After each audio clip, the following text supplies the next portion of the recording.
എന്നോട് വിശേഷം എല്ലാവരും സുഖമായിട്ടിരിക്കുകയാണോ? രണ്ട് മക്കളുടെയും കൂടെ ആദ്യ കുർബാന ഒരുമിച്ച് നടത്തിയൊരു ദിവസമായിരുന്നു കേട്ടോ. ആ ദിവസത്തെ ചില നിമിഷങ്ങളും എക്സൈറ്റ്മെന്റുകളും ഒക്കെയാണ് നിങ്ങളുമായിട്ട് ഷെയർ ചെയ്യുന്നത്. രാവിലെ തന്നെ വീട്ടിലെ കുറച്ച് കാര്യങ്ങളൊക്കെ ഒതുക്കി തീർത്ത് കലൂർക്കാട് പോവാണ് കേട്ടോ. അവിടെ ഒരു ബ്യൂട്ടി പാർലറിൽ ഞാൻ മുടി സെറ്റ് ചെയ്യുന്ന കാര്യം പറഞ്ഞു വെച്ചിട്ടുണ്ടായിരുന്നേ. എത്ര ഒതുക്കിയാലും സമ്മതിച്ചതല്ലാത്ത പരവഴി പറന്നു പോകുന്നിടത്തിന് മുടിയാണ് കേട്ടോ എനിക്ക്.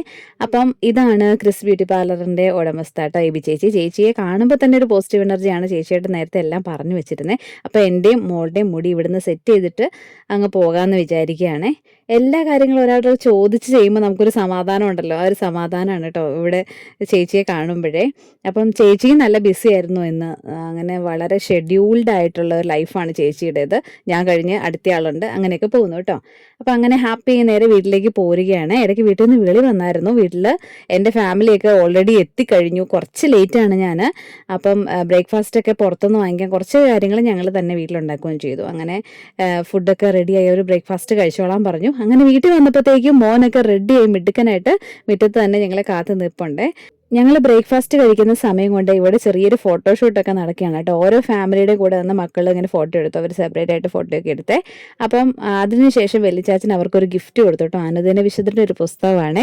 അപ്പോൾ ഓരോ ദിവസം ഓരോ വിശുദ്ധന്മാരാണല്ലോ നമ്മളെ സംബന്ധിച്ചിടത്തോളം. അപ്പം ആ വിശുദ്ധന്മാരുടെ കഥകളൊക്കെ വായിച്ച് മക്കൾ വളരട്ടെ, നല്ലൊരു സമ്മാനമായിട്ട് എനിക്ക് തോന്നി. 9:15 ആകുമ്പോഴത്തേക്കും പള്ളിയിലെത്താനാണ് അച്ഛൻ പറഞ്ഞിരിക്കുന്നത്. അപ്പം ഞങ്ങൾ വേഗം കാറിൽ കയറി ഇങ്ങനെ പോവുകയാണ് കേട്ടോ. പോകുന്ന വഴി ഈ എല്ലാവരും ഒന്ന് ഫ്രീ ആകാൻ വേണ്ടി കുറേ അഭിപ്രായങ്ങളൊക്കെ കാണിച്ച് ഞങ്ങൾ വീഡിയോ ഒക്കെ എടുത്ത് അങ്ങനെ 9:15 മുൻപായിട്ട് തന്നെ ഞങ്ങൾ പള്ളിയിലൊക്കെ എത്തിയിട്ടോ.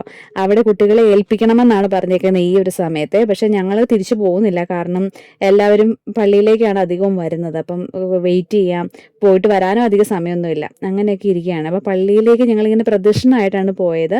അതിൻ്റെ വീഡിയോ ഒന്നും എടുത്തില്ല കേട്ടോ, കാരണം ഞാൻ അവിടെ ചെന്നപ്പോൾ മുതൽ പിന്നെ ഇനി ആദ്യ കുർബാന കഴിയുന്നോടെ വരെ ഫോൺ ഉപയോഗിക്കേണ്ട എന്ന് തീരുമാനിച്ചായിരുന്നു. കുറച്ചിങ്ങനെ നമ്മൾ പ്രാർത്ഥിച്ച് ആ ഒരു ദൈവവും നമ്മളും കുട്ടികളും അങ്ങനെ നല്ല ചിന്തകളൊക്കെ ആയിട്ട് മനസ്സിൽ നിറയട്ടില്ല. വീഡിയോ എടുക്കാനുള്ള പ്ലാനോട് കൂടി നമ്മൾ ഒരു സ്ഥലത്തിരിക്കുമ്പം നമ്മുടെ മൈൻഡിൽ കൂടെ പല ചിന്തകൾ പോകും. അപ്പോൾ അതൊന്നും ഇല്ലാതെ ഫ്രീ ആയിട്ട് ഞാനിങ്ങനെ ഇരിക്കുകയാണ്. അപ്പോൾ ആദ്യ കുർബാനയൊക്കെ സ്വീകരിച്ച് ശേഷം മക്കളിങ്ങനെ പോവുകയാണ്. അവർക്ക് സർട്ടിഫിക്കറ്റ് വിതരണവും പിന്നെ ബൈബിളും കുർബാന പുസ്തകവും കൊന്തയും വെന്തികയൊക്കെ വെഞ്ചരിച്ച് കൊടുക്കുന്ന ഒരു പരിപാടിയായിരുന്നു കേട്ടോ. അപ്പോൾ അതൊക്കെയാണ് നിങ്ങൾ കുറച്ച് കാണുന്നത്. അതിനുശേഷം കുട്ടികളെ ഫോട്ടോ എടുക്കാനും സ്നാക്സ് കഴിക്കാനും ഒക്കെ ആയിട്ട് ലൈനായിട്ട് പോവുകയാണ്. പള്ളിയിൽ വെച്ചുള്ള എല്ലാ കാര്യങ്ങളും വളരെ സിസ്റ്റമാറ്റിക്കും ഓർഗനൈസ്ഡും ഒക്കെ ആയിട്ടാണ് ചെയ്തത്. അപ്പം നമുക്ക് ആണെങ്കിൽ ഇതെല്ലാം കഴിഞ്ഞ ശേഷമാണ് കുട്ടികളെ തിരികെ നമ്മുടെ അടുത്തേക്ക് വരുന്നത് കേട്ടോ. അപ്പോൾ അവർ നന്നായിട്ട് വിശന്നിട്ടായിരുന്നു. ചെറിയ സ്നാക്സ് ഒക്കെ കഴിച്ചപ്പോൾ അവരും ആക്റ്റീവായി. അപ്പം ഫോട്ടോ എടുത്ത ശേഷം ഞങ്ങൾ നേരെ പോയത് സെമിത്തേരിയിലേക്കാണ് കേട്ടോ.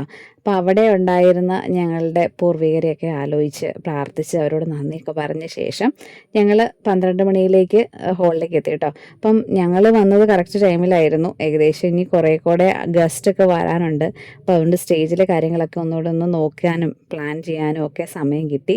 ഈ സ്റ്റേജ് വെച്ചിരിക്കുന്ന കേക്കും അതിനോടനുബന്ധിച്ചുള്ള കൊച്ചു കൊച്ചു സാധനങ്ങളും എല്ലാം ഞങ്ങളുടെ കസിൻ ചേച്ചി റീന ചേച്ചിയാണ് കേട്ടോ ചെയ്തു തന്നത്. പടിഞ്ഞാറക്കര ബേക്കേഴ്സ് എന്നാണ് കേട്ടോ അവരുടെ ഇൻസ്റ്റാഗ്രാം ID. അപ്പം നല്ല ടേസ്റ്റുള്ള കേക്കൊക്കെയാണ്. ഞങ്ങൾ ഫാമിലിയായിട്ട് ഒത്തുകൂടുന്ന സമയത്ത് മിക്കവാറും ഈ കേക്കായിരിക്കും കേട്ടോ ഞങ്ങൾ കട്ട് ചെയ്യുന്നത്. അതുപോലെ ഈ മക്കളുടെ മാമോദീസയുടെ സമയത്തും ഈ ചേച്ചിയുടെ കേക്ക് തന്നെയായിരുന്നു കേട്ടോ. അപ്പോൾ അതുകൊണ്ട് നല്ല ടേസ്റ്റാണ്, എന്തായാലും ഉറപ്പുള്ള ഒരു സംഭവമാണ്. നമുക്ക് എന്നും പറഞ്ഞ് അതുപോലെ കിട്ടുമേ. പക്ഷേ ഈ കുഞ്ഞ് പോപ്പ് സ്റ്റിക്സിലൊക്കെ ഉണ്ടായിരുന്ന കുഞ്ഞ് ഡെക്കറേഷനൊക്കെ ഞാൻ ഇപ്പോഴായിട്ടോ ശ്രദ്ധിക്കുന്നത്. ഈ കുഞ്ഞു ഫ്ലവേഴ്സൊക്കെ വളരെ മൈന്യൂട്ടായിട്ടുള്ള ഡിസൈൻസ് പോലും വളരെ നീറ്റായിട്ട് ചെയ്തിട്ടുണ്ടായിരുന്നു, നല്ല ഭംഗിയായിട്ട് ചെയ്തിട്ടുണ്ടായിരുന്നു, നല്ല ടേസ്റ്റും ആയിരുന്നു കേട്ടോ കേക്കിന്. അത് ബട്ടർ ഐസിങ് ആയിരുന്നു ചെയ്തിരുന്നത്. ഇവിടെ കട്ട് ചെയ്യുന്ന കേക്കിൽ ഒരു ബൈബിളും ഒരു കൊന്തയും അതുപോലെ യൂക്കറിസ്റ്റിക് നമ്മുടെ പരിശുദ്ധ കുർബാനയൊക്കെ വേണമെന്ന് ഞാൻ പറഞ്ഞിട്ടുണ്ടായിരുന്നു. അപ്പോൾ അതൊക്കെ നമ്മൾ പറഞ്ഞ അതിൻ്റെ ഒരു റെഫറൻസ് തന്നെ വളരെ മനോഹരമായിട്ട് ചേച്ചി ചെയ്തിട്ടുണ്ട് കേട്ടോ. അതിനുശേഷം നമ്മുടെ ഫാമിലിയിലെ 2 സൈഡിൽ നിന്നുള്ള ഫാമിലിയൊക്കെ വിളിച്ച് അതിനുശേഷം നമ്മുടെ ഫാമിലിയെ സ്റ്റേജിലേക്ക് വിളിച്ചു. എൻ്റെ അനിയത്തി അന്നക്കുട്ടിയാണ് കേട്ടോ ആങ്കറിങ് ഒക്കെ ചെയ്തത്. അതിനുശേഷം നമ്മുടെ ഒരു സന്തോഷം പങ്കിടാനായിട്ട് കേക്ക് കട്ടിംഗ് ഒക്കെ ഉണ്ടായിരുന്നു. കേക്കൊക്കെ കട്ട് ചെയ്ത ശേഷം ഇങ്ങനെ കുട്ടികൾക്ക് കൊടുത്തു, കുട്ടികൾ നമുക്ക് തന്നു. എന്നിട്ട് പിന്നെ ഓരോരുത്തരായിട്ട് ഫാമിലി ആയിട്ട് വന്ന് ഫോട്ടോ എടുക്കുകയായിരുന്നേ.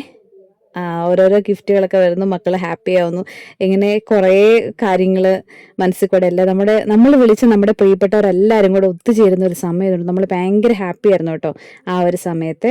അപ്പം എല്ലാവരുടെയും സാന്നിധ്യമൊക്കെ നമ്മൾ ശരിക്കും ഒരു പരിപാടിക്ക് പോകുമ്പം നമുക്ക് മനസ്സിലാവില്ല അത് ഹോസ്റ്റ് ചെയ്യുന്നവർ എത്രത്തോളം ആ വിളിക്കുന്നവരൊക്കെ വന്നു കഴിയുമ്പോൾ ഒരു സന്തോഷം എന്നാന്ന്. അത് ശരിക്കും ഒരു അനുഭവിച്ച ഒരു സമയമായിരുന്നു കേട്ടോ ഇത്. അപ്പം എല്ലാവരുടെയും പ്രസൻസ് ഞങ്ങൾക്ക് ഭയങ്കര ഗ്രേസ്ഫുള്ളായി തോന്നി കേട്ടോ. അപ്പം അങ്ങനെ എൻ്റെ സ്കൂളിൽ നിന്ന് ടീച്ചേഴ്സ് ഉണ്ടായിരുന്നു, പിന്നെ ടോജോയുടെ ഫ്രണ്ട്സൊക്കെ ഉണ്ടായിരുന്നു. അങ്ങനെ എല്ലാവരും കൂടെ കൂടി ചേർന്ന് നമ്മുടെ ഏറ്റവും വേണ്ടപ്പെട്ട പ്രിയപ്പെട്ടവർ മാത്രമുള്ള ഒരു സമയം നല്ലതായിരുന്നു കേട്ടോ. പിന്നെ നല്ല ചൂടുള്ള സമയമായിരുന്നു ഞങ്ങളുടെ ഈ പരിപാടി നടന്നത്. അപ്പോൾ അതുകൊണ്ട് അധികം നേരം കൂളറൊന്നും വലിയ സ്ട്രോങ് ആയിരുന്നില്ല. അപ്പം അങ്ങനെ ഞങ്ങൾ വേഗം അതൊക്കെ പിരിയേണ്ടി വന്നു കേട്ടോ അവിടുന്ന്. അങ്ങനെ ഞങ്ങൾ അന്നത്തെ ദിവസം വളരെ സന്തോഷമായിട്ട് തീർന്നു കേട്ടോ. പിന്നെ കുറച്ച് പേരെങ്കിലും ചോദിച്ചായിരുന്നു പിള്ളേരുടെ ഡ്രസ്സ് എവിടെ നിന്നാണെന്ന് കേട്ടോ. അപ്പം മക്കളുടെ തലയിൽ വെക്കാനുള്ള മുടിയും പൊക്കിയൊക്കെ പള്ളിയിൽ നിന്ന് തന്നെയാണ് തന്നത്. മോൻ്റെ ഡ്രസ്സ് നമ്മൾ തുണി എടുത്തിട്ട് തൊടുപുഴയിലുള്ള ഡ്രം പാൻസിൽ തയ്ക്കുകയാണ് കേട്ടോ ചെയ്തത്. എറണാകുളത്തു നിന്നാണ് മറിയക്കുട്ടിയുടെ ഡ്രസ്സ് എടുത്തത്. എറണാകുളത്ത് അലമാര ബൈ പുളിമൂട്ടിൽ നിന്നാണ് മറിയക്കുട്ടിയുടെ ഡ്രസ്സ് എടുത്തത്. റെഡിമെയ്ഡ് ആയിരുന്നു. അവളുടെ നെറ്റും കയ്യിലെ ഗ്ലൗസും ഒക്കെ തൊടുപുഴയിലെ പുളിമൂട്ടിൽ നിന്നാണ് കേട്ടോ എടുത്തത്. ജോജോയുടേതും ഔസുക്കുട്ടൻ്റെയും ഇതുപോലെ തന്നെ തയ്ക്കാൻ കൊടുത്ത് എടുക്കുകയായിരുന്നു. എൻ്റെ ഡ്രസ്സ് മെറ്റീരിയൽ ആയിട്ട് എടുത്തതായിരുന്നു. എറണാകുളത്ത് മറിയക്കുട്ടിയുടെ എടുക്കാൻ പോയ സമയത്ത് തന്നെ മെറ്റീരിയൽ എടുത്തിരുന്നു. സാരിയാണ് ഞാൻ ആദ്യം പ്ലാൻ ചെയ്തത്. പിന്നെ ഞാൻ ഓർത്തു സാരി എടുക്കാൻ ഇനിയും ഔസുക്കുട്ടൻ്റെ സമയത്ത് എടുക്കാം, ഒരു ചാൻസ് ഉണ്ടല്ലോ എന്ന്. അപ്പോൾ ഇപ്പോൾ ഏതായാലും ഒരു ഡ്രസ്സ് എൻ്റെ ആദ്യ കുർബാനയ്ക്കോ എനിക്ക് കുഞ്ഞുടുപ്പായിരുന്നു. അപ്പോൾ ഈ തവണയെങ്കിലും എൻ്റെ ഒരു ആഗ്രഹ സാധ്യത്തിനായിട്ട് ലോങ് ഉടുപ്പൊക്കെ ഇട്ട് ഞാൻ നിൽക്കാമെന്ന് വിചാരിച്ചു കേട്ടോ. അങ്ങനെ തൊടുപുഴയിലുള്ള വി സ്റ്റൈൽ ബോട്ടിക്കിലാണ് കേട്ടോ അവർ സ്റ്റിച്ച് ചെയ്തത്. നമ്മൾ പറഞ്ഞു കൊടുത്ത പോലെ തന്നെ സ്റ്റിച്ച് ചെയ്ത് തന്നിട്ടുണ്ടായിരുന്നു. ലേസും പാറ്റേണും ഒക്കെ പറഞ്ഞു കൊടുത്തു കേട്ടോ. അപ്പം അങ്ങനെ പല പല വീഡിയോസ് നമ്മുടെ അന്നേ ദിവസം ഞങ്ങൾ എടുത്ത പല പല വീഡിയോസ് എല്ലാം കൂടി അടുക്കി പിടിച്ചൊരു ലോങ് വീഡിയോ ആക്കി ഇടുകയാണ് കേട്ടോ. ഇതിലെ ഓരോ വിഷ്വൽസും എനിക്ക് ഡിലീറ്റ് ചെയ്യാനൊന്നും തോന്നിയില്ല. അതുകൊണ്ടാണ് ഇത്ര ലെങ്തി ആയിട്ടുള്ള ഒരു വീഡിയോ ആയി മാറിയത്. അപ്പം ഇത് ശരിക്കും ഒരു മെമ്മറിയാണ്, നമ്മുടെ ലൈഫ് ലോങ് ആയിട്ടുള്ളൊരു മെമ്മറിയാണല്ലോ. അപ്പം അതുകൊണ്ടാണ് ഓരോന്നും നഷ്ടപ്പെടുത്താതെ ഇതോട് ചേർത്ത് വെക്കുന്നത്. ഇപ്പം ആണെങ്കിലും ഞാൻ കാണുന്നുണ്ട് ഔസുക്കുട്ടൻ്റെയൊക്കെ മാമോദീസയുടെ വീഡിയോ അവനും പിന്നെ അതുപോലെ മറിയക്കുട്ടിയും തൊമ്മൂട്ടനും ഒക്കെ ഇരുന്ന് കാണുന്നത്. നമ്മുടെ ഫാമിലിയിൽ തന്നെ ഒരു വീണ്ടും ഒരു ഇപ്പം ആൽബമൊക്കെ എടുത്ത് മറിച്ച് വെക്കാൻ ആർക്കാ സമയം. ഇപ്പം ശരിക്കും ഈ ഒരു എൻ്റെ ചാനലെന്ന് പറയുന്നത് ഞങ്ങളുടെ ഒരു ഓർമ്മ പുസ്തകമാണ്, എൻ്റെ ഒരു ഡയറി പോലെയാണ് ഇപ്പോൾ പോകുന്നത് കേട്ടോ. അപ്പം ഇതുവരെ ക്ഷമയോടെ എൻ്റെ വീഡിയോസ് എല്ലാം കണ്ടിരുന്ന എല്ലാവർക്കും ഒരുപാട് നന്ദിയും പ്രാർത്ഥനകളിൽ ഞങ്ങളെ ഓർത്തതിന് ഒരുപാട് നന്ദിയൊക്കെ പറഞ്ഞുകൊണ്ട് നിർത്തുന്നു. അപ്പോൾ നമുക്ക് അടുത്ത വീഡിയോയിലൂടെ വീണ്ടും കാണാം. അതുവരെ bye. Thank you for watching.